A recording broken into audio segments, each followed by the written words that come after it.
Take a break from your busy schedule and join Harold Sala for Guidelines for Living. On his sickbed prior to his death, the British preacher Charles Haddon Spurgeon said, "If you do not wish to be full of regrets when you're forced to lie still, work while you can. If you desire to make a sickbed as soft as it can be, don't stuff it with mournful reflections that you wasted time when you were in health and strength."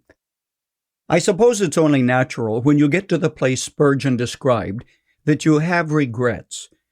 You can no longer climb that mountain or swim the lagoon. Neither can you jump stairs two at a time or run and leap across a meadow. That's not what Spurgeon had in mind, though. What he was talking about was coming to the sunset of your life, then looking back, realizing you took the wrong road and wasted a lot of your years. To ensure that you'll have no regrets, put into operation the following 4 guidelines which can make a tremendous amount of difference.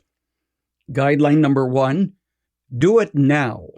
Don't wait until you retire to start that hobby or the trip or get busy remodeling the house, or, are you ready for this? Get into the shoebox in the closet and sort out those letters you wrote to your old girlfriend before you were married.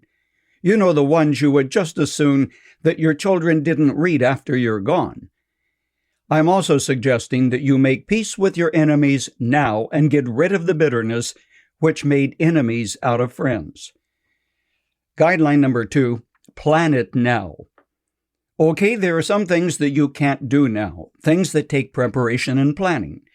That fishing trip with your boys, the anniversary weekend you kept promising your wife, the retirement program that you've been intending to set up.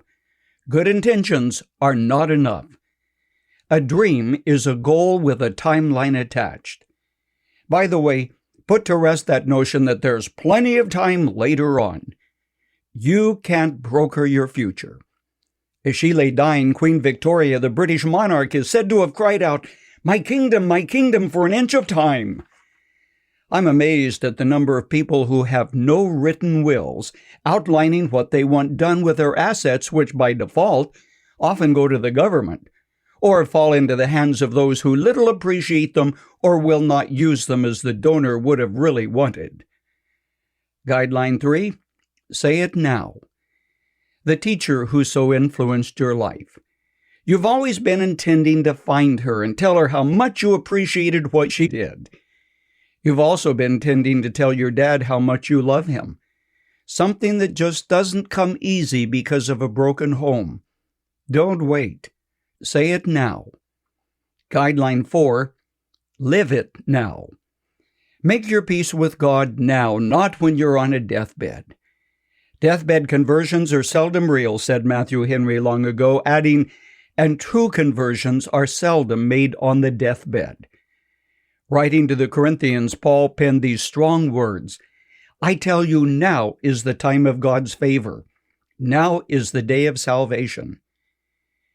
There are times when hard-working, thoughtful people, the kind who have been very successful in business, education, and industry, the kind who got to the top by skillful planning, hard work, and ingenuity, ignore God until they are felled by a stroke or a massive heart attack, and they're so doped up by medication, they find it hard to think straight. Don't wait until you're faced with a final exam to start cramming for the last test. Find out what the Bible says about making peace with God. Do it now. Good advice to make your sick bed softer.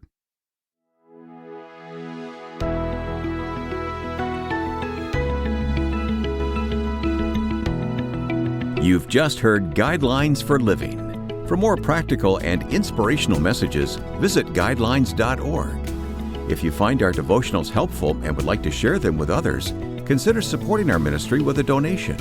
Again, that's guidelines.org. Thanks for listening to Guidelines for Living.